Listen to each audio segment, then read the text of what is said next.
What's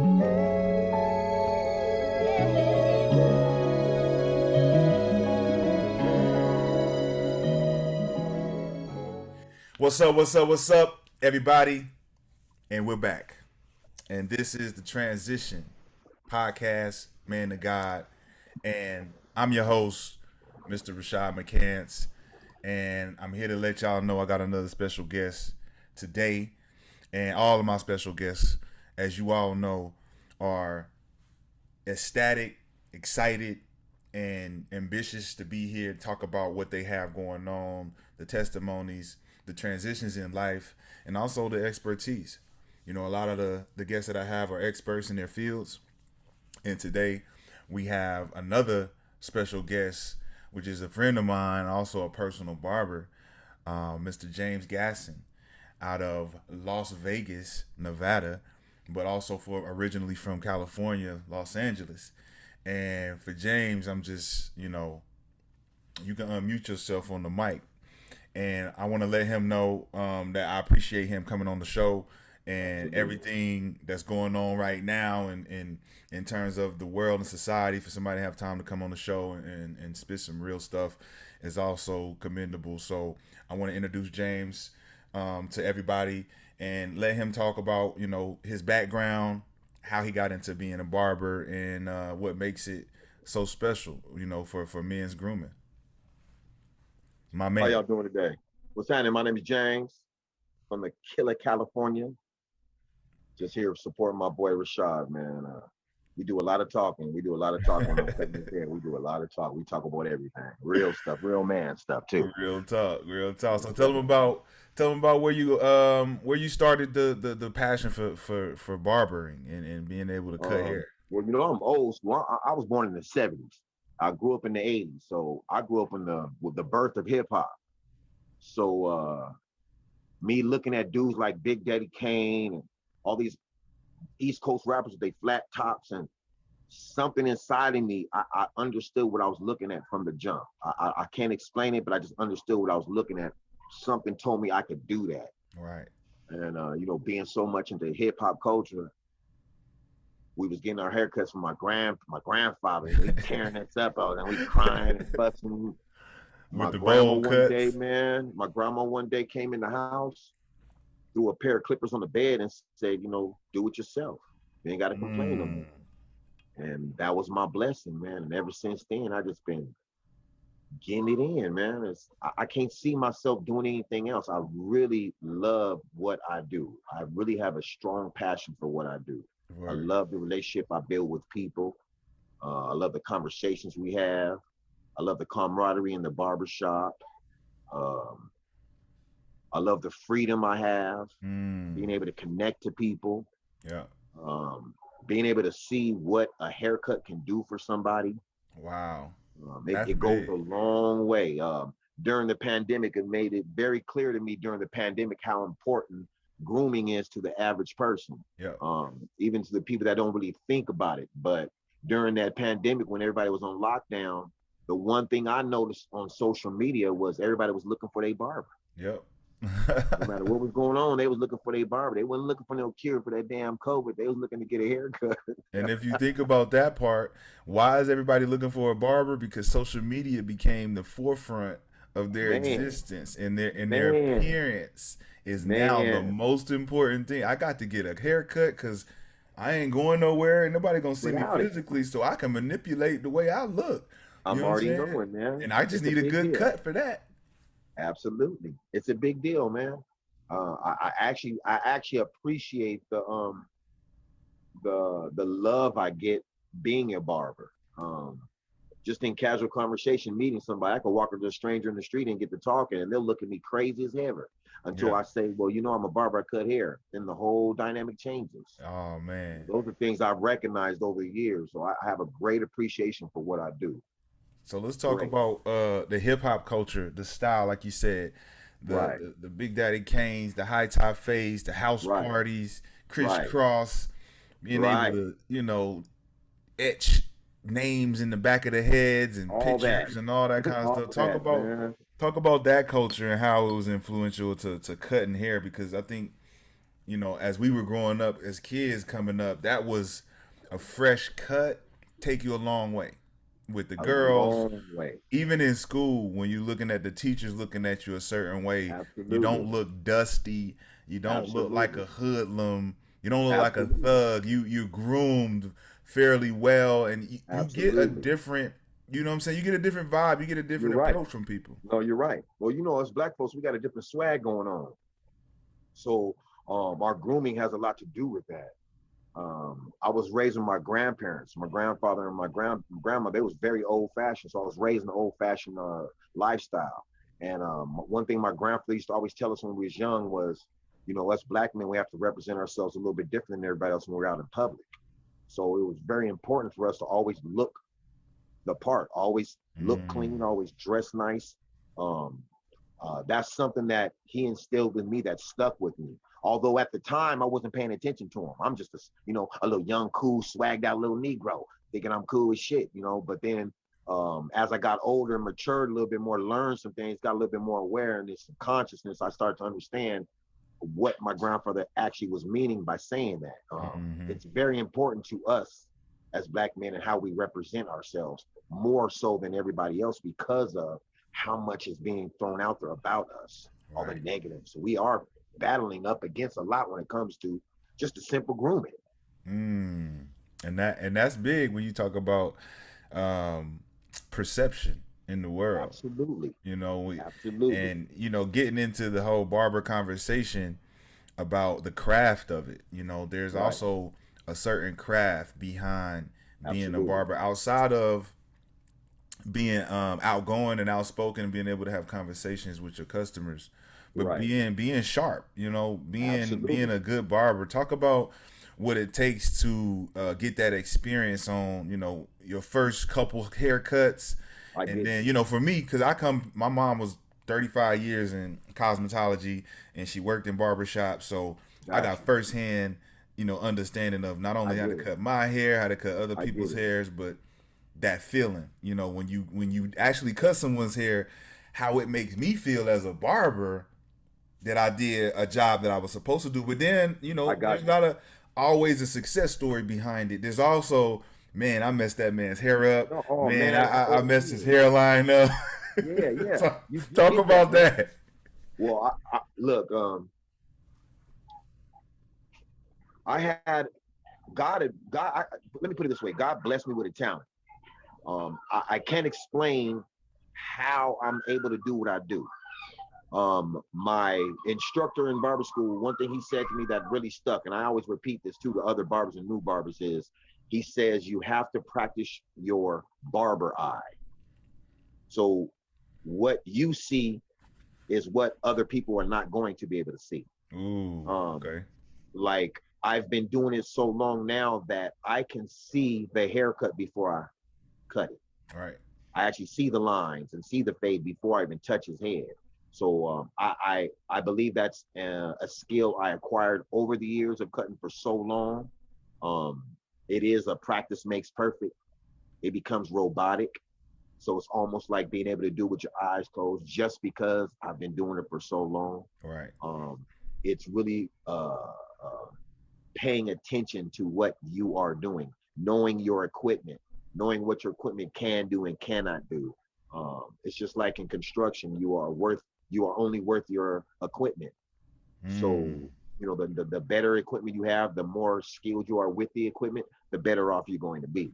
So is it safe to say, like, just like any other industry where you have to hone in on the craft and practice to get better, the Absolutely. same as with barbering and being able to Absolutely. cut, you gotta, like, so for the advice for the guy who's fresh into the barbershop, got his first chair, I got you. he's not getting a lot of customers, but what's the advice that you would give him as far as if he does get his first two and it's not good cuts, how does he not hit that wall and quit? Like, what is the advice you would give him to kind of Um, get him pushing past that limit? to be honest with you, it really falls back on the character of the person. If you're dealing with a quitter from the jump, then it doesn't matter what you do or say. Right, You know what I mean? It's the passion. right. I love what I do so much that um, I accepted going through the mistakes. Mm, You're gonna have to make the mistakes to be able to know what you're doing in the first place. So nobody gets it right off the jump. I right. messed up a lot of people's heads, but along with messing up heads, I acquired the ability to fix heads. Yes. You understand what I'm Yes. saying? So Yep. even though I messed something up, I learned how to fix it. Mm-hmm. I actually built a skill from it, actually, to be honest with you. So it's just a thing of just being consistent. Stay consistent. Keep your pride and your morale up. Um, the way you want people to look, you got to carry yourself that same way. Is So it's there just any basically just keep going, keep doing it, keep doing. Practice makes perfect. right, right. Yeah, and that's important. The practice is very important. Outside of that, is there anybody that you looked up to as far as, once you got into the game of barbering that, you said, I want to take this thing to the next level. Is there anybody in the barber industry that barbers look up to for, mentorship? Is there anybody you can be like, all right, this dude, he's cold. Like, is there an industry for the barbers that they look up for certain, Well, certain people? there are barbers who become somewhat like a celebrity. Um, they become famous because of social media. Right, Um, I'm not a trendy cat. Not much of a follower. right. I respect the game though. So, um, credit is given where credit is due. I see lots of barbers out there, but I will say that this business has been exploited so much. Um, it's become not for all. Like I say to some people, there's a lot of people that can cut hair, but not all of them are barbers. Well, there, that's the big talk You about the understand what I'm difference saying? between the two. What's the It, difference it's between a big you cut difference. Okay, hair and you're a barber? like okay, for example, if you go on social media, looking at some of these barbers on social media, a lot of them are more uh, in tune with the image of a barber, Yep, yep, um, yep. the lifestyle, The portrayal. uh, exactly the reputation we have. Um, it's not really per se what they want to do for that person. It's really what this whole industry is doing for them. Right. So you got the showboats, The and you know what looks. I mean? Exactly. Whereas a person who's just this is what they do, this is their passion. All of that is irrelevant. It's really irrelevant. We all work to make money. That's a given. So I'm not doing this for the money. That's Right. natural. We all work for money. Right. That's not something special that you're working for money. That's what we all do. It's what this job or what this business does for me personally. Um, I can be in the worst mood or just be feeling down or having a horrible day. And being able to maybe change someone else's energy because of that haircut or the conversation they spent, that time they spent with me, being able to change that, being able to move that in a positive direction, or seeing them get up and walk out with a smile on their face.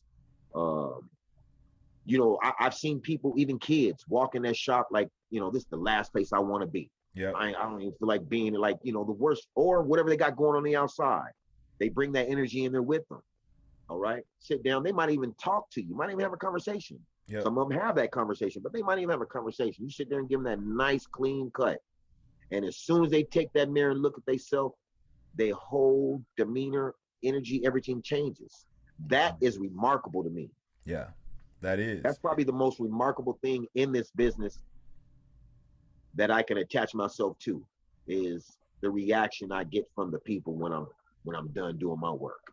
Man, that's beautiful, bro. And that's really how all of our stories come together to Right, provide, the transition. right, We'll talk right, about the transition right now as far as, you know, fatherhood, being a right, single black right. father in America, but also Absolutely, being a passionate entrepreneur. absolutely. And let's talk about how to balance, the two of those, as far as mentality, how you prepare your family for the I future, get it. I but get it. also where we are as a culture. We talk I about a got lot you. of times a lot of the foolery that's going on the internet, the influence and the propaganda towards our culture, and how certain entities are distracting, our youth to go left, right. back forth and never into the Right. center. And Absolutely. let's transition into the fatherhood. Let's transition into the society of where we are currently, with Gotcha. the young black kids being influenced in a different way that we were brought up. We're I not get gonna it. say that it's bad or I get good, but it. we just say it's different, because Absolutely. we can't be biased when it comes to that. So let's Right. talk about fatherhood for you, bro. Let's talk about what it means, to not only be an entrepreneur, but a father that's trying to make a way for his kids today. I get it. I will start off by saying this. I am the fatherless father. I was the one who grew up without a father. Um, I take the good out of that and try to run with that, being the father that I am today. Because I didn't have a father, made me being a father the most important thing that I can do in my life. I take fatherhood very serious. Majority of the people that know me do know that about me. That's the one thing I take very serious, is my fatherhood. Right. I'm a 5-time daddy. I have 2 grown adults. My son is 29, about to be a fireman. Got to give him a shout out because my man is doing his thing. Shout out to Um, the fireman, you little dig, young you dig, Gaston. you dig. My daughter's 26. She got 3 kids. She's a really damn good mother. Um, I have 3 younger children I'm dealing with now. My 14 and 13-year-old girls and my 11-year-old son. Um, it's the most rewarding thing I have ever been involved in my entire life. Um, they are the most important thing to me. They are the driving force in me. Um, I see, I see within my own life, my own eyes, how detrimental the lack of fathering has done to our community. It's had a profound effect on us, men and women. Um, there is a balance when it comes to raising a child. Women can't do it by themselves. Men can't do it by themselves. We are supposed to do it together. That's the most natural thing that a man and woman can do, is raise a child together. For some reason, powers that be, they didn't want to see us in that realm, in that light. So they did. They worked their voodoo. They worked their voodoo and disturbed us. But um, it's up to us as fathers. I'm not a father to my children. I am a father. Mm. So And that means everything a I do, lot. you Hey, did, we have to everything I explain that. do has to do with fathering. Um, Let's unpack that. Let's unpack that real I, quick. I get that. I get it. I Let's get it. unpack. I'm a father, not to just my Exactly. kids. Right. I'm a father to all. All kids. Now, and the reason why I say that is because, us in the black community, one thing we did in our community was we looked out for each other. So you couldn't go down the street around the corner to the park and act a fool without someone's parent saying something to you, Culture, actually dealing with you. real They culture. always say, it takes a village to raise a Yes, child. yes. Um, we have somehow forgotten that. Do you, So, do you think? and Do I you believe, think? instead of, like, one thing I see that we're doing, instead of, um, like in the old days, an elder would stand up when it came to dealing with a child. Whereas nowadays, we got elders who pick up their phone to record that child instead of saying something. Wow, Um, why do we have so much video of people acting up? man, no correction. And you No really think correction. you think back on how we were raised, man. Like you said, when we were raised, we emulated more of our ancient culture than we did the modern culture because, like you said, Absolutely. it took the tribe.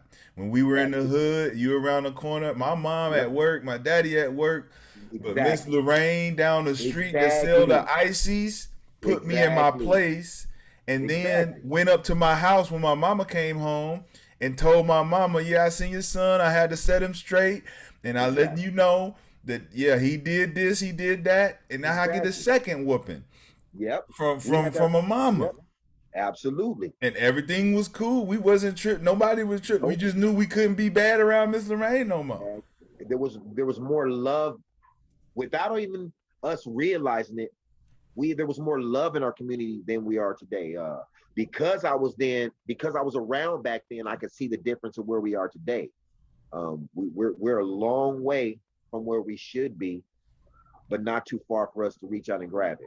Right. You Because know what I'm we've saying? seen it. We've seen it We're before. seeing exactly. We know what it feels like, but it's just like this generation and our mentorship from our generation, we're not taking the accountability that our elders took for us. Absolutely. When it was go outside, get that switch, you about to Exactly. get a whooping. We not there is none. I watch people raise their kids in a way where I'm like, so your kid can talk to you like that?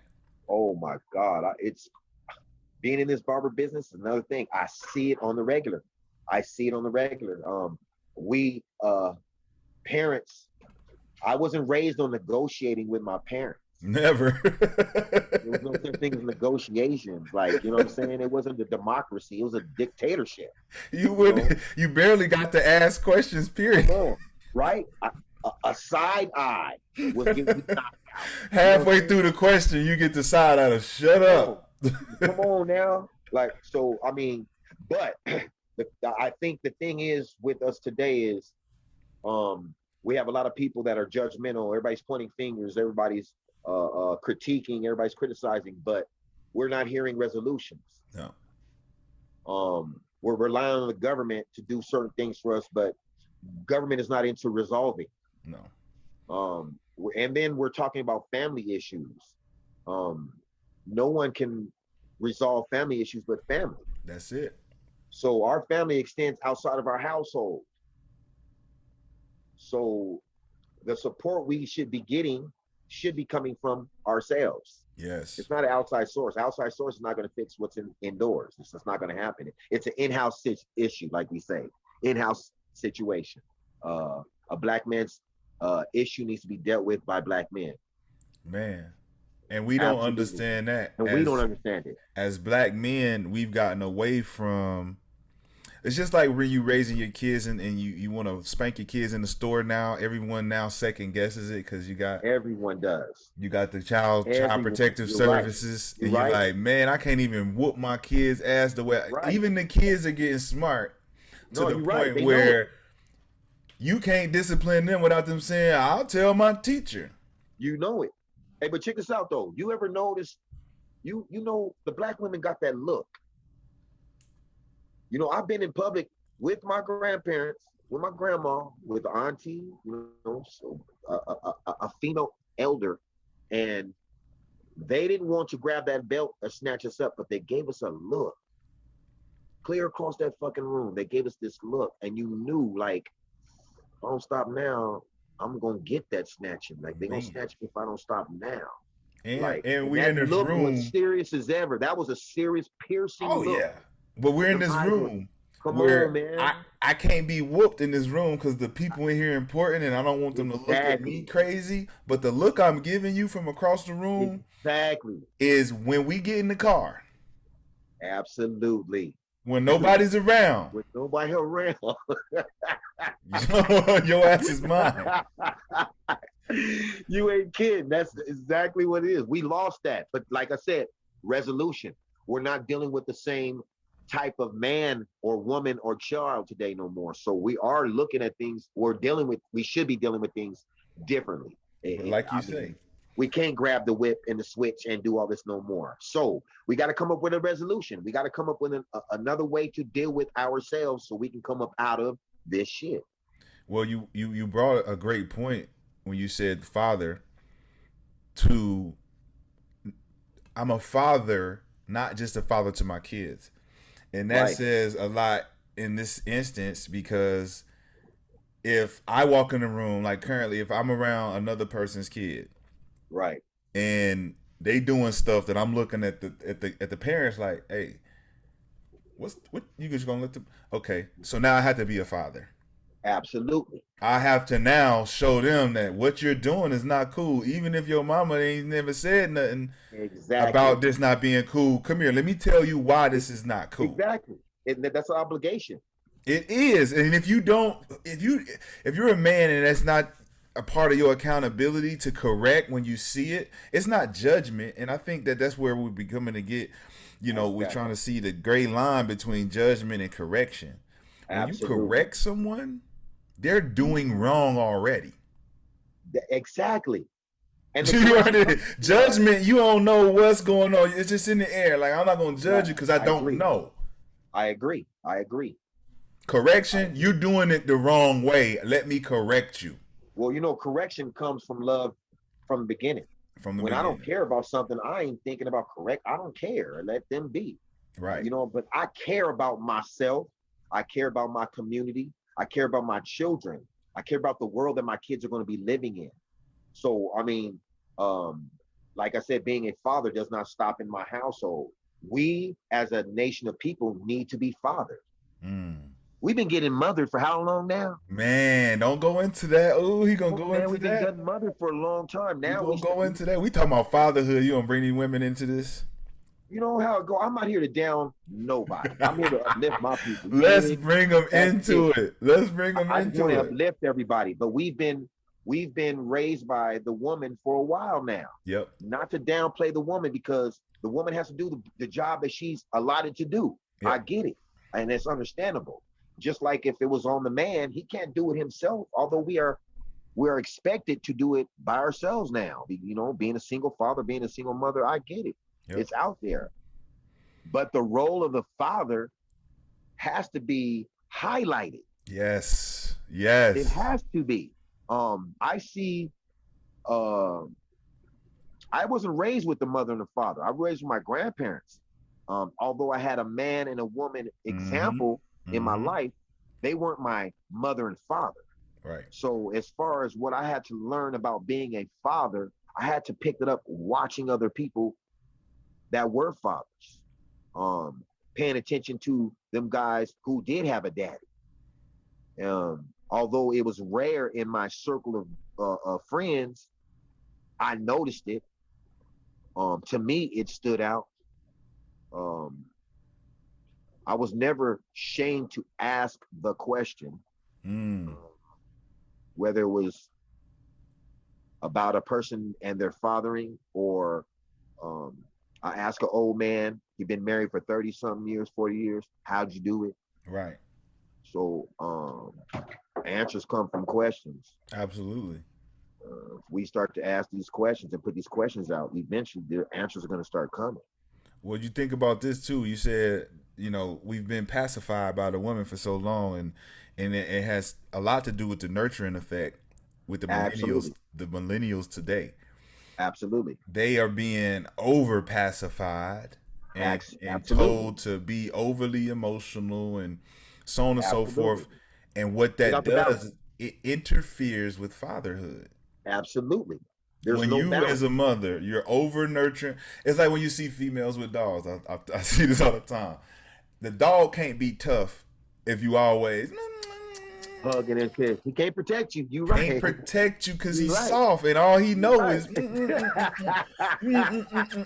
But You then right. when the robber come in, he Right. gonna go up to the robber like he come up to you. You're absolutely right. I want to kiss you, I want to love you, I want to do all that. And now it's Absolutely like, right. okay, the same thing happens with the son without the father. The mother is saying you would be. It's okay to show your emotions. It's okay to be vulnerable and all that. Then the robber comes in the house. Absolutely. You want to talk to him. There's a need for the man. There's a need for the man. And it goes back to this though. Um,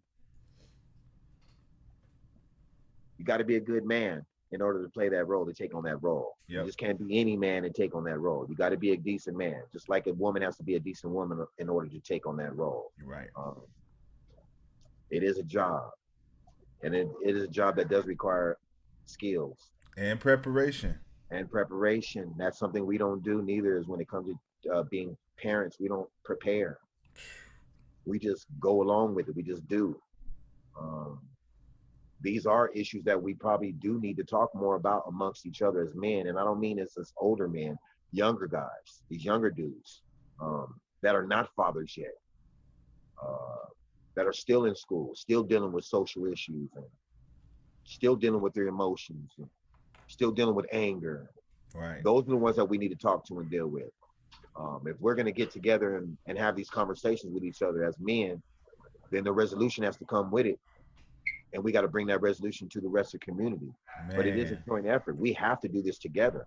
I can't do it by myself. I mean, I can father my children by myself, but as far as being a father of the community, we all need to get together to do this. Yeah. We Yeah. all do. I'm game for it. Like I was around when that was a reality. So I don't see it as something that is not tangible. Right. It's something that can be recreated. Man. We just have to jump on it and do it. Marcus Garvey believed we could have another home somewhere else. Yeah. He didn't just believe it; he went out and did it. Man. So, I mean, we can talk. We've been actually, to be honest with you, we've been talking about this shit since the '80s. It's 2021 now. We got to get these resolutions together and start making action. For sure, Um, bro. we are losing ourselves to the world, and the It's world is unfortunate. actually capitalizing off of us. We got to take control of that. Take control. Take it back. We have to. We are So not. We're not a full, complete man today. no. We're not. We're like a man in progress. Mm. And that's what that's what our podcast is about, bro. It's about transition, transformation, and transcendence. I And that's get where it. we want to end the conversation is we usually, ask our guests what those three words mean when you hear them. Right. Right. So for you, what does transition mean when you hear the word transition? Like you said, first thing preparation, um, transition, prepare for change, um, be willing to accept the change, Mm. especially if it's in a positive light. What we're talking about is a positive transition. So transition is not something a lot of us are being taught to not accept change. Mm. So when it comes to making a transition, a lot of us are so caught up and comfortable in the life that we're living that we're fearful of transition, even when the transition could be something that's beneficial. Now we're at the point where fear is not a factor no more. We got to get past all that. Right. The stigmas, uh, we get past all that. And like I said, come up with a resolution and move forward on that resolution. We don't need governments. We don't need presidents. We don't need politicians. We need black men and black women to stand up and do what we're supposed to do as men, as women, as parents, as citizens in this crazy country. Let's do it ourselves. So second word, transformation. What does that mean when you hear that word? Um, I think the first thing that comes to my mind is a butterfly. That's the first thing that comes to my mind when you say that. It's a butterfly. Butterfly transforms into a whole nother creature. And the transformation itself is ugly. If you watch a caterpillar changing, it's ugly. It Yeah. looks gross. Yeah. But then once he gets through that transformation, the wings pop out and you just in awe of how beautiful of what you just looked at come into life. Yeah. Uh, I believe that's how we need to look at it. We're caterpillars right now trying to transform into butterflies. Woo. The transformation is real. Yeah. It can be as real as we make it. Mm. Mm-mm-mm. All right. So the last one, transcendence. What does transcendence mean to you when you hear That's all elevation. it? Mm. That's all elevation. And I see the order you put it in, and that's the order it should be in. Because once you transform, you transcend. So, like I said with the butterfly, it all plays its part. When some wings grow, I can fly now. Mm-hmm. So we will be those butterflies in the world. We are the butterflies of the world. We're just not. You know what's crazy is that the world sees our beauty. Yes. They see our beauty. They see our talent. They see our skills. They see our beauty. The thing is that they know how to capitalize on top of it. They know how Whereas to we're keep just us. seeing They our know how to keep us in caterpillar form. Exactly. The beautiful caterpillar, right? Without us having no form of control over any of it. So, Um, we're in a different world though. With this world, uh, like you said, transcending. We need to transcend into the top tier yes. where we're the ones who are benefiting off of who we are. Mm, mm, Period. mm, mm, mm. Everybody can benefit off what we do because what we do is for the world. Like, like I say, your talents aren't for you. Your Right. talents are for other people to enjoy. Absolutely. So if I was a poet and I write a poem down, that poem is not for myself. No. That poem is for the world Yep. to enjoy. So the talents and skills that we have, the God in us is for the world's enjoyment. We just have to take control of it. Man. Well, hey, everybody here first. Mr. James Gaston got a message for you. Absolutely. Every And day. that message is not far off at all from the message that we talk about every single episode, and that is the transition, the transform, and the transcend. And every transition Absolutely. takes that first step. That first step Right. is called preparation. That second step in your transformation is realizing that you have to become something else. That's right. Now, once you become something else, you get to be that something else. You have Absolutely. become it. Now you're sitting here Absolutely. in this vessel and you're trying to figure out how it works. Now, once you figure out how it works, you can be it. That's Absolutely. transcendence. It's natural. Transcendence. And I want to thank James for coming on this podcast today, man, and All expressing day. and sharing his testimonies with us and being Pleasure. able to be open and honest, Very. not only Love it. about the life of being a barber, but also fatherhood, man, which is very Absolutely. important. And we're gonna bring him back because we got to unpack some music. We're gonna Oh, yeah, you already unpack, know. sports. You know what I'm saying? We might even Absolutely. bring another one of our homies on in the barber shop to come through and participate in the conversation and make it a real Got you. live one. You know what I'm saying? But We got you. in closing, I want to thank James again for coming onto the podcast. Do you have any social media links that you want to share with the audience so they can reach out to you, pick your brain, anything like that? Yeah, do that. My social media is just like me. It is a reflection of me. I'm not on there posting all the wild and crazy stuff. It's basically educational. I'm very historic, very spiritual, very much into politics. Although I don't follow politics, I stay aware. Right. My Instagram page is Mr. Shiesty, MISTASHYSTI, that barber underscore that barber. Yep. My my Facebook is under my name, James Gaston, Gaston. Look me up, follow me, check me out. Man, I'm always gonna be here till the casket drop. to the casket drop. And we Yeah. are out of here. This is your boy Rashad McCann. This is the Transition Podcast. Man to God. And until next time. Absolutely. Peace out.